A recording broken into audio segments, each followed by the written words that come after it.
सरहदों की सुरक्षा अब और भी पुख्ता और आसान होने जा रही है, क्योंकि भारतीय वायुसेना ने वो कर दिया है जिसे देखकर चीन से लेकर पाकिस्तान तक के होश उड़ गए होंगे। रात के अंधेरे में अब भारतीय वायुसेना की ताकत और भी मजबूत हो चुकी है। वो कैसे, देखिए हमारी खास रिपोर्ट।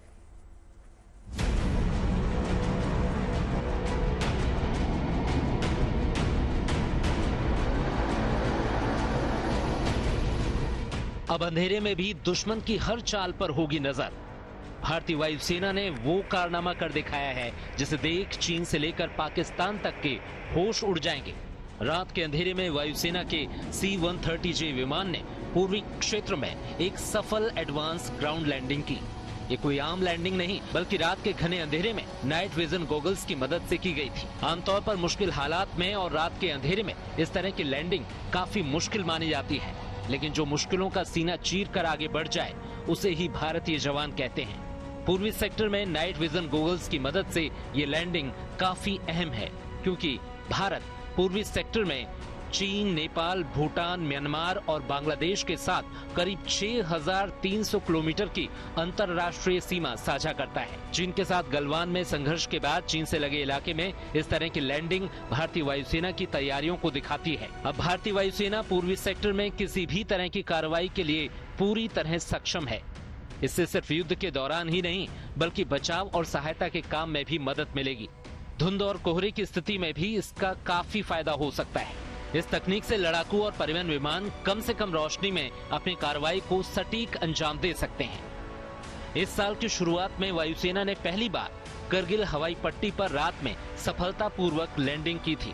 उस समय भी C-130J लद्दाख क्षेत्र में नियंत्रण रेखा के पास हवाई पट्टी पर सफलतापूर्वक उतरा था। जाहिर है, पहले करगिल और अब पूर्वी सेक्टर में इस ऑपरेशन को सफलतापूर्वक अंजाम देकर भारतीय वायुसेना ने अपनी तैयारियों को दिखाया है और ये बता दिया है कि अगर दुश्मन भारत की सरहद की तरफ आंख उठाकर भी देखेगा तो उसकी खैर नहीं। Bureau report, good news today. और अब आपको वो तस्वीर दिखाते हैं जो आपको गर्व से भर देगी। महाराष्ट्र के पुणे स्थित NDA एकेडमी की 146वीं पासिंग आउट परेड हुई, जिसमें भविष्य के अफसरों ने सेना प्रमुख को सलामी दी। 3 साल की कड़ी ट्रेनिंग और अनुशासन के बाद ये अफसर अब सेना के तीनों अंगों में सेवाएं देने के लिए तैयार हैं। आप भी देखिए ये भव्य और जोश से भर देने वाली परेड।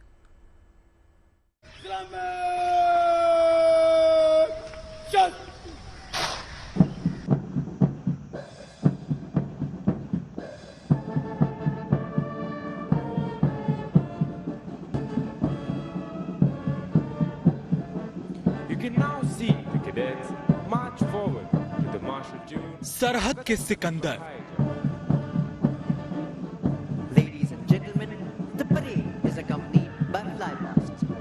हिम्मत और हौसले की डगर, ये हिंद की सेनाओं के रंगरूट अफसरों की हुंकार है।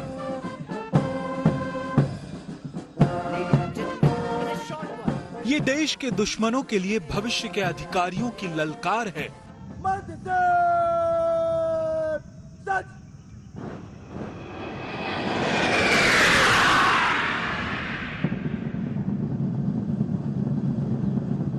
ये अदम्य साहस, बहादुरी और पराक्रम की तस्वीरें हैं।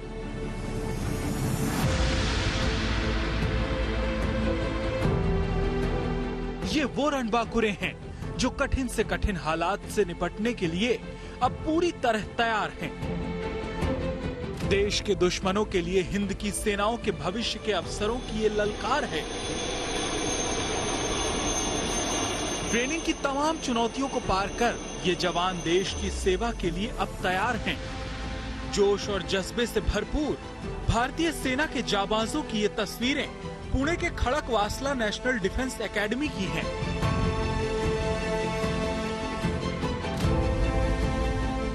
जहां भारतीय सेनाओं के भविष्य की गौरवान्वित करने वाली झलक दिखी। जैसे सोना आग में तपकर कुंदन बन जाता है, वैसे ही तमाम चुनौतियों को पार कर, कठिन प्रशिक्षण प्राप्त कर ये जवान देश की सेवा के लिए तैयार हैं।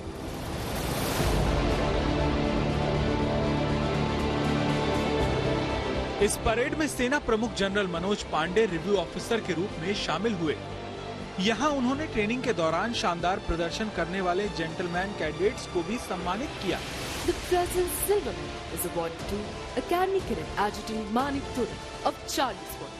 एनडीए दुनिया की पहली ऐसी मिलिट्री एकेडमी है जहां पर आर्मी, एयरफोर्स और नेवी के ऑफिसर्स को एक साथ ट्रेनिंग दी जाती है।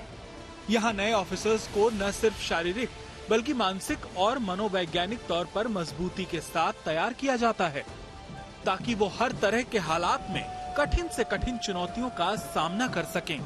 इस उड़ान के लिए युवाओं को हर साल संघ लोक सेवा आयोग यानी यूपीएससी के जरिए होने वाली परीक्षा को पास करना होता है और उसके बाद 3 साल तक दुनिया के प्रतिष्ठित institute Khadakwasla national defence academy में पढ़ने का मौका मिलता है। यहाँ से ग्रेजुएशन की डिग्री लेने के बाद यानी एनडीए से पास आउट होने के बाद कैडेट अपने संबंधित सशस्त्र बलों की एकेडमी में 1 साल और प्री कमिश्निंग ट्रेनिंग के लिए जाते हैं।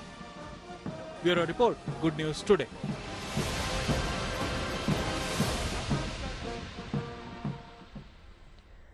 उत्तराखंड चारधाम यात्रा का उत्सव मना रहा है। भक्तों के पहुंचने के रिकॉर्ड संख्या जो है वो लगातार बढ़ती जा रही है। आलम यह हो गया है कि यात्रा का कारवां दिन ब दिन बढ़ता जा रहा है। चौंकाने वाली बात यह है कि अब तक 31 लाख से ज्यादा लोग चारधाम यात्रा के लिए अपना रजिस्ट्रेशन करवा चुके हैं, जबकि अभी यात्रा हुए मात्र 14 दिन ही हुए हैं। सबसे ज्यादा उमंग केदारनाथ धाम के लिए दिखाई दे रहे हैं और यही वजह है कि यात्रा शुरू होने के पहले 10 दिन में ही यात्रियों की संख्या का अब तक का रिकॉर्ड ध्वस्त हो गया है।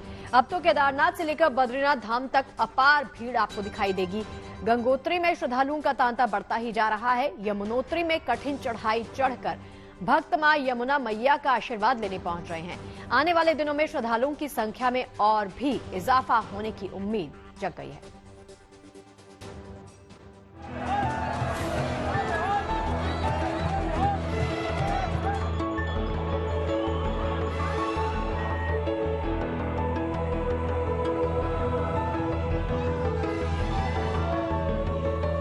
देश चारधाम यात्रा का उत्सव मना रहा है। देश भर से लाखों श्रद्धालु आस्था के धाम उत्तराखंड पहुंच रहे हैं। देश के कोने कोने से भक्तों के पहुंचने की संख्या रोजाना नए रिकॉर्ड कायम कर रही है। जैसे जैसे चारधाम यात्रा का समय आगे बढ़ रहा है, वैसे वैसे यात्रियों का हुजूम भी बढ़ता जा रहा है। यात्रा को अभी महज 14 दिन हुए हैं, लेकिन इन 14 दिनों में 31 लाख से ज्यादा लोग चारधाम यात्रा के लिए अपना रजिस्ट्रेशन करवा चुके हैं, जबकि करीब 9 लाख से ज्यादा श्रद्धालु चार धाम के दर्शन कर चुके हैं। बीते दिनों से मुख्यमंत्री पुष्कर सिंह धामी लगातार जो हैं चारधाम के रूट्स पर ग्राउंड जीरो पर पहुंच रहे हैं और मीटिंग्स के माध्यम से लगातार जो जिलाधिकारी हैं, यात्रा सचिव हैं, यात्रा प्रभारी हैं, उनके साथ बैठक कर यात्रा का जायजा ले रहे हैं और मॉनिटरिंग भी कर रहे हैं। करीब 850 सीसीटीवीज और 8 ड्रोनों से जो है यात्रा की मॉनिटरिंग की जा रही है। करीब 31 लाख से ज्यादा लोग अभी तक रजिस्ट्रेशन करा चुके हैं और बीते 10 दिनों में करीब 8 लाख से ज्यादा जो है वो लोग यात्रा कर चुके हैं। चार धाम में सबसे ज्यादा उमंग केदारनाथ धाम के लिए देखने के लिए मिल रही है। यही वजह है कि यात्रा शुरू होने के पहले 14 दिनों में ही यात्रियों की संख्या का अब तक का रिकॉर्ड ध्वस्त हो गया है। केदारनाथ से लेकर बद्रीनाथ धाम तक श्रद्धालुओं का जत्था पूरी उमंग और उत्साह के साथ आगे बढ़ रहा है। चार धाम के लिए पहुंच रहे यात्रियों की भीड़ से अंदाजा लगाया जा सकता है कि आने वाले दिनों में श्रद्धालुओं की संख्या में और भी इजाफा हो सकता है। केदारनाथ धाम में इस साल पहले 10 दिनों में ही पिछले 2 साल के मुकाबले 156% ज्यादा भक्त पहुँचे। वहीं बद्रीनाथ धाम के कपाट खुलने के पहले 10 दिनों में पिछले 2 साल के मुकाबले 27% ज्यादा भक्तों ने दर्शन दिए। बात करें गंगोत्री धाम की तो वहां पहले 10 दिनों में पिछले 2 साल के मुकाबले करीब 90% भक्तों ने पूजा अर्चना की, जबकि यमुनोत्री धाम में कपाट खुलने के पहले ही 10 दिनों में पिछले 2 साल के मुकाबले 127% ज्यादा भक्त पहुंच गए। वहीं बात करें चारधाम यात्रा के लिए अब तक हुए रजिस्ट्रेशन की तो ये आंकड़ा 31 लाख के पार जा चुका है। यह आंकड़ा पर्यटन के लिहाज से सुकून देने वाला है। हालांकि भारी भीड़ से व्यवस्था न चरमराए, इसके लिए उत्तराखंड सरकार और पुलिस प्रशासन की तरफ से व्यवस्थाओं को दुरुस्त किया जा रहा है। हम लोगों ने सभी प्रदेशों को जहां से ज्यादा यात्री आते हैं, जो टॉप 5 प्रदेश हैं जहां से अधिक यात्री चार धाम में आते हैं, उत्तर प्रदेश, मध्य प्रदेश, राजस्थान, गुजरात, महाराष्ट्र, 5 जगह मैंने भी बात कर ली है मुख्य सचिवों से और केंद्रीय गृह सचिव ने भी उनसे बात करी है। और ये मैसेज सब जगह मीडिया के माध्यम से भी दिया है कि यात्री रजिस्ट्रेशन करा के ही आए। जिस तिथि में यात्रियों का रजिस्ट्रेशन है उस तिथि में ही चार धाम के लिए आए, उससे उनको भी सुविधा रहेगी और पूरी व्यवस्था अच्छे से चलेगी।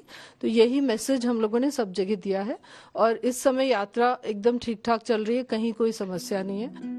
उत्तराखंड में आस्था के सैलाब को देखते हुए यात्रा की निगरानी के लिए 850 सीसीटीवी कैमरे और 8 ड्रोन लगाए गए हैं। इसके अलावा केदारनाथ धाम यात्रा मार्ग पर 1495 वाहनों की क्षमता वाली 20 पार्किंग बनाई गई है।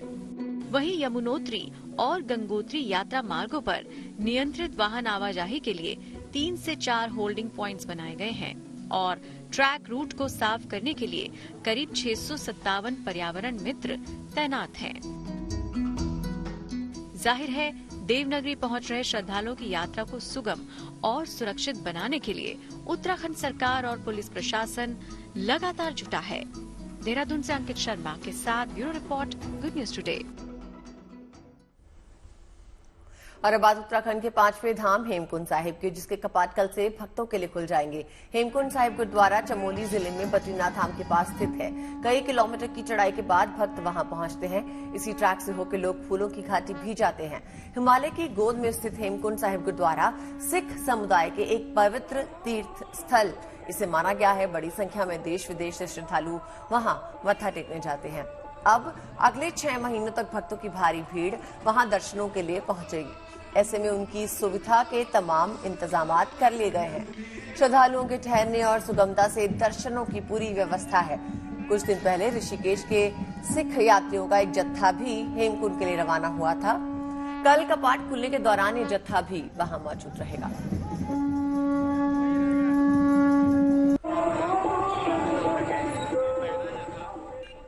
और चलिए गर्मी की बात कर लेते हैं। अभी तो देखिए गर्मी ने महज ट्रेलर ही दिखाया है, पिक्चर अभी बाकी है, क्योंकि आज से नौतपा की शुरुआत होने जा रही है। इस प्रचंड गर्मी में घर के अंदर बैठना ही होशियारी है। चलिए आपको दिखाते हैं कितने तीखे हैं गर्मी के तेवर और चूरू में कैसे रेत पर एक टीचर ने बिना चूल्हे के बना दिया ऑमलेट। देखिए।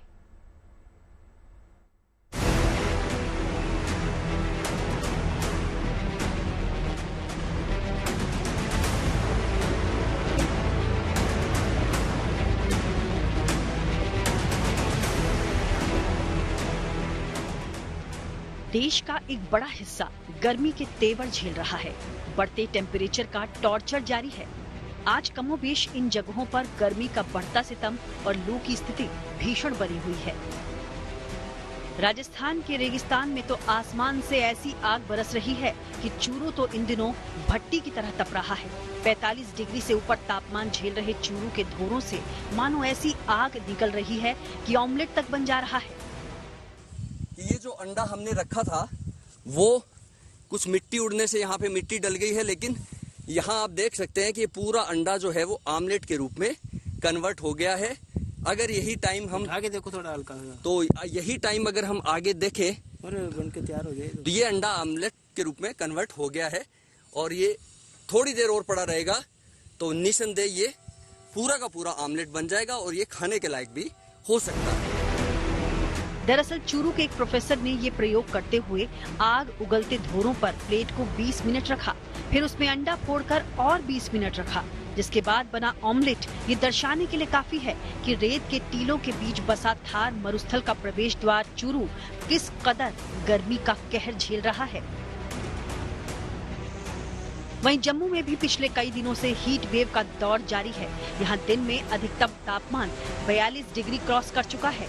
आम जनजीवन पूरी तरह अस्त व्यस्त है, जहाँ लोग इस प्रचंड गर्मी से बचाव को लेकर कई तरह के उपाय आजमा रहे हैं। वहीं यहाँ की रणबीर कैनाल तो इस तेज गर्मी में खुद को ठंडा रखने का एक बेहतरीन उपाय लोगों के बीच दिख रही है। उधर स्थानीय प्रशासन ने एहतियातन स्कूल टाइमिंग बदलकर सुबह 8 बजे से दोपहर 12 बजे तक कर दिया है। तो फिलहाल जम्मू में जो मौसम है, इस समय जो गर्मी का मौसम है, जो खासतौर पर जो तापमान बढ़ रहा है, अभी जो मौसम वैज्ञानिक है उनका कहना है कि ऐसी स्थिति जो है अगले 1 हफ्ते तक बनी रहेगी, यानी कि गर्मी से कोई राहत नहीं मिलने वाली है और आने वाले दिनों में तापमान जो है और भी बढ़ सकता है। वहीं राजधानी दिल्ली से सटा नोएडा भी प्रचंड गर्मी का कहर झेलने को मजबूर है। ऐसे में फील्ड में काम करने वालों को गर्मी की तपिश चुनौती दे रही है। सो इस चिलचिलाती गर्मी का सामना करने के लिए सड़कों पर नोएडा ट्रैफिक पुलिस कर्मियों को खास किट बांटे गए, जिसमें गर्मी और लू से बचाव की कुछ जरूरी चीजें दी जा रही हैं। ट्रैफिक 112 का कंपोनेंट ऐसा है जो सारा दिन सड़कों पर खड़ा रहता है। इस वजह से इनको इस सीजन से लड़ने के लिए HCL के सौजन्य से और नोएडा पुलिस कमिश्नरेट के सौजन्य से पानी की बोतल जिसमें ये ठंडा पानी रख सके, ग्लूकोज और ORS घोल के पैकेट, धूप से बचने के लिए चश्मे और किट में करके दिए जा रहे हैं और मास्क दिया जा रहा है ताकि जो पोल्यूशन इस समय पीक आवर्स में हो रहा है उससे ये अपना बचाव कर सके।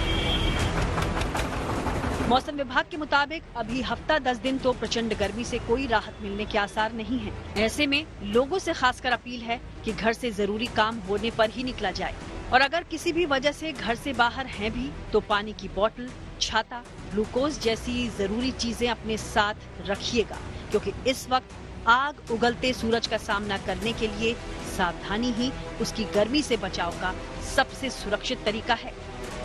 राजस्थान के चूरू से विजय चौहान, नोएडा से भूपेंद्र चौधरी और जम्मू से सुनील भट्ट के साथ bureau report, good news today. इस गर्मी में इंसानों के साथ जंगली जानवर भी झुलस रहे हैं। अब इंसान तो अपने लिए गर्मी से बचने की जुगत लगा लेता है, मगर जानवरों और पंछियों का क्या? ऐसे में देश के तमाम चिड़ियाघरों में इन बेजुबानों को गर्मी से बचाने की कोशिशें जारी हैं। जाहिर है इन सभी कोशिशों से जानवरों को राहत भी मिल रही है। तो आपको लिए चलते हैं जयपुर के चिड़ियाघर, जहां इन दिनों जानवरों की हो रही है समर पार्टी।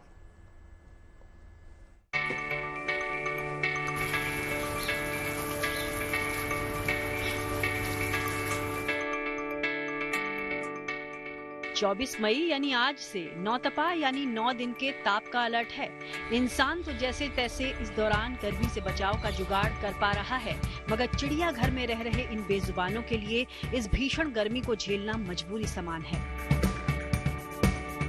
इसलिए आसमान से बरसी आग के तांडव से जानवरों को बचाने के लिए ही जयपुर के नाहरगढ़ बायोलॉजिकल पार्क में उनको गर्मी से राहत देने की कवायदें की जा रही हैं। उनकी मानो समर पार्टी हो रही है। यहाँ पिंजरे में कैद भालुओं को ठंडी ठंडी आइसक्रीम और जौ का सत्तू दिया जा रहा है, तो हिरण और सांभर तरबूज खूब एंजॉय कर रहे हैं। इसके अलावा बाकी जानवरों को भी फ्रूट के साथ ग्लूकोज मिलाकर दिया जा रहा है। कोशिश यही कि सूर्य देव के तीखे तेवरों का असर जानवरों पर न पड़े। वहीं शेर, बाघ जैसे जंगली जानवरों के लिए भी बाड़े में गर्मी से राहत की व्यवस्था है। लू के कहर से इन बेजुबानों को बचाने के लिए बाड़े में कई जगह फव्वारे और पिंजरों के बाहर कूलर, पंखे भी लगाए गए हैं। जैसे भालू है, भालू के लिए हमारे यहाँ फ्रूट आइसक्रीम दी जाती है। रात को दूध जमा के उसमें सेब, केले का वो कट करके उनको डाल के आइसक्रीम जनरल आदमी खाता है, उससे आइसक्रीम दी जाती है। जौ का सत्तू उसको दिया जाता है ताकि उसमें गर्मी का प्रभाव न रहे। इस पर और अपने टाइगर्स वगैरह हैं, जितने भी वन्य जीव हैं कार्निवोरस वाले, उनके लिए पानी में ग्लूकोज दिया जाता है। और शाकाहारी वन्य जीव हैं, उनके लिए ककड़ी, खीरा, तरबूज दिया जाता है ताकि वो सीजनल फ्रूट्स खाद्य सामग्री डालने से उनके अंदर गर्मी का विशेष प्रभाव नहीं पड़ता है। जानवरों को हीट वेव और डिहाइड्रेशन से बचाने के ये सारे तरीके बेहद सुरक्षित और असरदार भी हैं। जाहिर है इन दिनों गर्मी का कहर इंसान पर जितना पड़ रहा है वो उससे राहत पाने की जद्दोजहद कर सकता है, मगर इन बेजुबानों के लिए खुद को प्रचंड गर्मी की तपिश से बचाना बहुत मुश्किल है। ऐसे में इस रिकॉर्ड तोड़ गर्मी में वन विभाग की बेजुबानों के लिए ये पहल काबिले तारीफ है। जयपुर से विशाल शर्मा के साथ bureau report, good news today. और चलिए अब खबर ग्रेटर नोएडा के दनकौर थाना क्षेत्र से, जहां एयरबैग ने बचाई मां बेटी की जान। दरअसल यमुना एक्सप्रेसवे पर बड़ा हादसा हो गया। यहां ईंट से भरे ओवरलोड ट्राले से एक क्रेटा कार टकरा गई। इस हादसे में कार तो चकनाचूर हो गई, उसमें बैठी सवारियां अंदर ही फंस गईं। लहूलुहान हालत में कार में फंसी मां बेटी चीखती चिल्लाती रहीं। बड़ी मुश्किल और मशक्कत के बाद उन्हें बाहर निकाला जा सका। बताया जा रहा है कि वक्त रहते एयरबैग खुल गया था, इसलिए मां बेटी की जान भी बच गई। फिलहाल गंभीर हालत है दोनों की, उन्हें अस्पताल में भर्ती करवा दिया गया है। जहां चढ़े हैं। दिल्ली कल अपने मताधिकार का इस्तेमाल करेगी। एक तरफ जहां कल उम्मीदवारों का कड़ा इम्तिहान होगा, तो दूसरी ओर सही मायनों में वोटर्स की कल अग्नि परीक्षा है, क्योंकि दिल्ली में पारा 45 डिग्री के आसपास बना है। लिहाजा गर्मी में कल वोटर्स को निकलकर अपने मताधिकार का इस्तेमाल करना है। गर्मी मतदान में बाधा न बने, इसके लिए चुनाव आयोग ने व्यापक इंतजाम किए हैं। पैरामेडिकल टीम को मतदान केंद्रों पर तैनात किया जा रहा है। धूप से बचने के इंतजाम भी मतदान केंद्रों पर किए जा रहे हैं। आपके सामने ये 6 तस्वीरें हैं और ये तस्वीरें बता रही हैं कि हर मुश्किल के बावजूद कल दिल्ली वोटिंग का दम दिखाने को तैयार है। कल लोकसभा चुनाव के छठे चरण का मतदान होना है। दिल्ली की सभी 7 सीटों पर ही कल वोटिंग होगी। दिल्ली में भीषण गर्मी को देखते हुए चुनाव आयोग ने सभी मतदान केंद्रों पर गर्मी से निपटने के पुख्ता इंतजाम कर दिए हैं। पहली बार मतदान केंद्रों पर लोगों की मदद के लिए पैरामेडिकल स्टाफ की तैनाती की जाएगी, ताकि लोग गर्मी से बिना डरे खुलकर अपने मताधिकार का इस्तेमाल कर सकें और लोकतंत्र के उत्सव में अपनी भूमिका निभा सकें।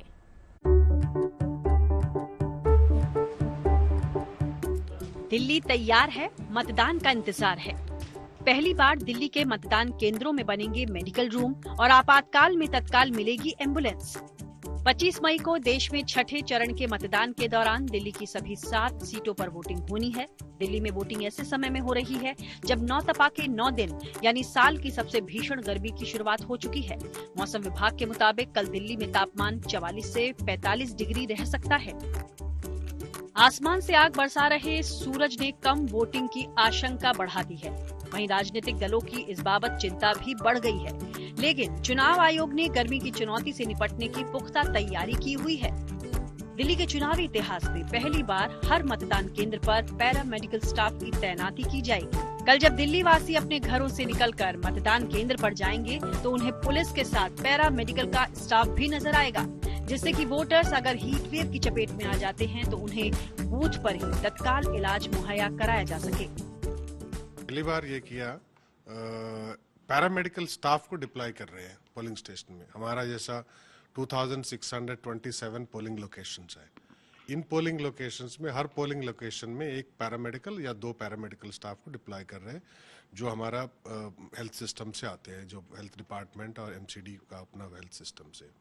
वो कैरी करेंगे बेसिक मेडिकल किट प्लस जो गर्मी में डील करने की जो चाहिए इंक्लूडिंग ORS, वो कैरी करेंगे अपने साथ। अगर कोई भी वोटर या कोई भी पोलिंग पार्टी का जो पर्सनल भी हो, अगर किसी को भी किसी तरह का तकलीफ होता है, खासकर हीट वेव को मद्देनजर रखते हुए, और वो उनको अटेंड करेंगे। दिल्ली में 2627 पोलिंग स्टेशंस हैं। इन सभी स्टेशनों पर 1 या 2 पैरामेडिकल स्टाफ तैनात होगा। पैरामेडिकल स्टाफ के पास फर्स्ट एड के साथ गर्मी और हीट वेव से निपटने के लिए दवाइयां होंगी और साथ ही ORS भी मौजूद होगा। कूलर और पंखे का भी इंतजाम रहेगा और धूप से बचने के लिए शेड की व्यवस्था होगी। इस बार काफी स्ट्रेंथन कर रहे हैं जो अरेंजमेंट्स हम यूजुअली करते हैं। फॉर एग्जांपल जो शेडेड एरिया बना रहे हैं, पोलिंग स्टेशन के बाहर जो क्यूज होता है उनको कवर करने के लिए भी, और उसके अलावा additional waiting area in case कि अगर ज्यादा लोग आगे बैठने के लिए वहां कुर्सी वगैरह लगाएंगे। शेडेड, प्रॉपरली शेडेड एरिया रहेगा। उसके अलावा हम अगेन पहली बार उस शेडेड एरियाज में कूलर या मिस्ट फैन लगाने के आदेश दिया है, गर्मी को कंसिडर करते हुए, ताकि एक रीजनेबल गुड टेम्परेचर मेंटेन कर सके, उसके अंदर लोग वेट करेंगे। उसके अलावा पानी का व्यवस्था कर रहे हैं, ठंडी पानी का हर पोलिंग लोकेशन पे। चुनाव वाले दिन मतदाताओं के लिए फ्री कैब और बाइक सर्विस की सुविधा भी उपलब्ध होगी, जिससे मतदाता अपने घर से पोलिंग बूथ तक मतदान करने जा सकेंगे। दिल्ली से नीतू झा के साथ bureau report, good news today. Lunch time के साथ ही पड़ाव में आइए डालते हैं नजर किसी महान व्यक्ति के विचार पर। स्वामी विवेकानंद ने कहा है कि जीवन में ज्यादा रिश्ते होना जरूरी नहीं, लेकिन जो रिश्ते हैं उनमें जीवन होना जरूरी है।